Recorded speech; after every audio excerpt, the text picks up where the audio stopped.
في القرآن المجيد والفرقان الحميد. أعوذ بالله من الشيطان الرجيم. بسم الله الرحمن الرحيم. وعد الله الذين آمنوا منكم وعملوا الصالحات لا يستخلفنهم في الأرض كما استخلف الذين من قبلهم وليمكنن لهم دينهم الذي ارتضى لهم وليبدلنهم من بعد خوفهم أمنا يعبدونني لا يشركون بي شيئا ومن كفر بعد ذلك فأولئك هم الفاسقون. বিশ্বের রাজনীতি চলছে যে বিষয়গুলো তারা সমাজে আসছে সেগুলোর ব্যাপারে একটু ইসলাম থেকে কথা বলি, তাহলে বুঝবেন যে ইসলামী রাজনীতি আপনার ঈমান এবং আকীদার সাথে কতটা সম্পর্কিত। ইনফ্যাক্ট এর থেকে আপনি বিচ্ছিন্ন হতেই পারবেন না, বুঝতেই অনেক ক্ষেত্রে থাকবেন না। প্রথমে আসি যে সার্বভৌমত্ব কথা বারবার বলা হচ্ছে, কিভাবে আপনি সার্বভৌম সরকার করবেন? بتؤتي الملك من تشاء وتنزع الملك ممن تشاء وتعز من تشاء وتذل من تشاء بيدك الخير انك على كل شيء قدير. এটি হচ্ছে আয়া সূরা আল-ইমরান অথবা সূরা ইউসুফ। ইনিল হুকমু ইল্লা লিল্লাহ আমারা আল্লা তা'বুদু ইল্লা ইয়্যাহু ওয়া ইয়াহদিল ইলম ওয়ালাকিন্না আকসারান নাস লা ইয়ালামুন। এই আয়াতগুলোর মাধ্যমে আপনি আল্লাহর কাছে সার্বভৌমত্ব সমর্পণ করে মুসলমান হিসেবে রাজনীতি করেন। এবার আসুন যে মানুষের যে সম্পর্ক চুক্তির সম্পর্ক তার কি হবে পূর্ণাঙ্গ জীবন ব্যবস্থা হয়। الذين آمنوا أوفوا بالعقود, যে পারস্পরিক যে চুক্তি সম্পন্ন করো, এক রাষ্ট্রের সাথে আরেক রাষ্ট্রের চুক্তি সম্পন্ন করো। আপনি বলছেন ইসলাম পূর্ণাঙ্গ জীবন ব্যবস্থা, অথচ রেফার করছেন না, আপনি সূত্র দিচ্ছেন না, আপনি সেটিকে লিঙ্ক করছেন না, আপনি সেটিকে প্র্যাকটিক্যালিটি দেখাচ্ছেন না। যখন আল্লাহ সুবহানাহু ওয়া তাআলা আপনাকে নির্দেশ দান করে, ইন্না আনজালনা ইলাইকাল কিতাবা বিল হাক্কি লিতাহকুমা বাইনান নাস বিমা আরাকাল্লাহ ولا تكن للخائنين خصيما. আল্লাহু আকবার। আল্লাহ সুবহানাহু বলছেন যে এই কিতাবকে প্রেরণই করেছি মানুষকে শাসন ব্যবস্থা প্রবর্তন করার জন্য মানুষের মাঝে, আর এটা বিরুদ্ধবাদ যে করবে সে কি করলো, সে আপনার আল্লাহ সুবহানাহু ওয়া তাআলার বিরুদ্ধে প্রত্যাখ্যানকারী বা বিশ্বাস ভঙ্গকারী বিচার ব্যবস্থা। তো এগুলো তো সারাক্ষণ আলোচনা, কিন্তু ইসলাম থেকে, ইমান থেকে, আকীদা থেকে কোন আলোচনা হয় না। সেটি হচ্ছে আজকে এই আলোচ্য বিষয়, ইসলামী রাজনীতি জিনিসটা কি। যখন আল্লাহ সুবহানাহু ওয়া তাআলা বলেন ফালা ওয়া রাব্বিকা লা ইউমিনুনা হাত্তা ইউহাক্কিমুকা ফীমা শাজারা বাইনাহুম। আল্লাহু আকবার।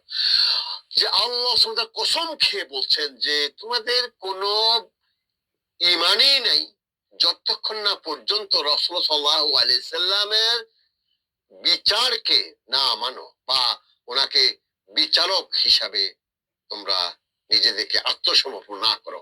যাচ্ছে যখন রাসূল সাল্লাল্লাহু আলাইহি ওয়াসাল্লামকে আমরা কি বলি, লাকাদ কানা লাকুম ফি রাসূলিল্লাহি উসওয়াতুন হাসানাহ, যে রাসূল সাল্লাল্লাহু আলাইহি ওয়াসাল্লাম যদি আপনার উত্তম আদর্শের নমুনা হয়ে থাকে, যারা সবাই মুসলমান, অন্যান্য যারা রাজনীতি আমরা করছি তারাও মুসলমান, তাহলে তারা কেন এই বিষয়ে অন্য মানুষদেরকে উত্তম আদর্শ দেখবে, অন্য মানুষকে লিডার হিসেবে দেখবে, অন্য মানুষকে তারা আরাধ্য করবে, অন্য মানুষকে তারা আনুগত্য করবে।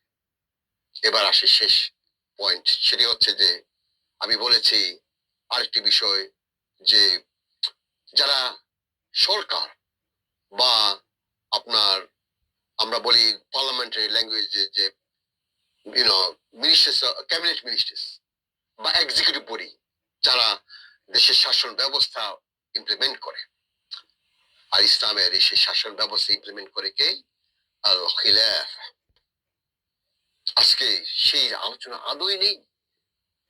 রাসূলুল্লাহ সাল্লাল্লাহু আলাইহি সাল্লামের প্রথম যে ওয়াহী, ইকরা বিসমি রাব্বিকাল্লাযী খালাক খালাকাল ইনসানা মিন আলাক ইকরা ওয়া রাব্বুকাল আকরাম, এখান থেকে শুরু করে আল ইয়াউমা আকমালতু লাকুম দীনাকুম ওয়া আতমামতু আলাইকুম নি'মাতি ওয়া রাদিতু লাকুম ইসলামা দীনা, এই যে আল্লাহর কিতাব সমাপ্ত হলো, পূর্ণাঙ্গ জীবন ব্যবস্থা আল্লাহ সুবহানাহু ওয়া তাআলা ডিক্লেয়ার করে দিলেন সেখানে গিয়ে রাসূল সাল্লাল্লাহু আলাইহি ওয়াসাল্লাম দৌলা ইসলামিয়া, ইসলামিক রাষ্ট্র শেষ হল। আর সেই রাষ্ট্র যখন রেখে গেছেন, সেটি যখন মাত্র নবুয়া থেকে মানুষের সাহাবীদের হাতে গেল, সেটিকে বলে খিলাফা, খলিফা। যারা আজকে একেবারে ওয়ার্ড টু ওয়ার্ড রাজনীতি খোঁজে, ওয়ার্ড টু ওয়ার্ড রাজনীতি খোঁজে, তাদেরকে এই হাদিসটি উল্লেখ করবে। যেমন মা কানা মুহাম্মাদুন আবা আহাদিন মিন রিজালিকুম ওয়ালাকিন রাসূলুল্লাহ ওয়ালাকিন রাসূলুল্লাহি ওয়া খাতামান নাবিয়্যিন। তাহলে যখন নবী চলে যাবে, এই রাষ্ট্র ব্যবস্থা নবুয়ত চলে যাবে, এই রাষ্ট্র ব্যবস্থা ছিল মদিনা, যেটা আজকে আমরা বলি মদিনা ইসলাম। এটি হচ্ছে মদিনা ইসলাম, রাষ্ট্র ব্যবস্থা ইসলামের ব্যবস্থা। যদি চলে যায় আমাদের মতো, তখন কোম্পানিদের প্রশ্ন যাবে, তাহলে আপনি যে চলে যাবেন আমাদেরকে কি নির্দেশ দান করছেন? তখন মুহাম্মাদুর রাসূলুল্লাহ সাল্লাল্লাহু আলাইহি ওয়াসাল্লাম উত্তর দিলেন যে কি? এর আগে বলেছেন যে সাতাকুনু খুলাফা ওয়া তাকসুরুন, যে খলিফা আসবে নাম মৌসুম, তোমাদের কাজ হচ্ছে তোমাদের কাজ হচ্ছে আনুগত্য দেওয়া একজন খলিফার পর আরেকজন। আজকে সেই আনুগত্য নেই, আজকে নেই সেই আনুগত্য নেই, আজকে খলিফা নেই।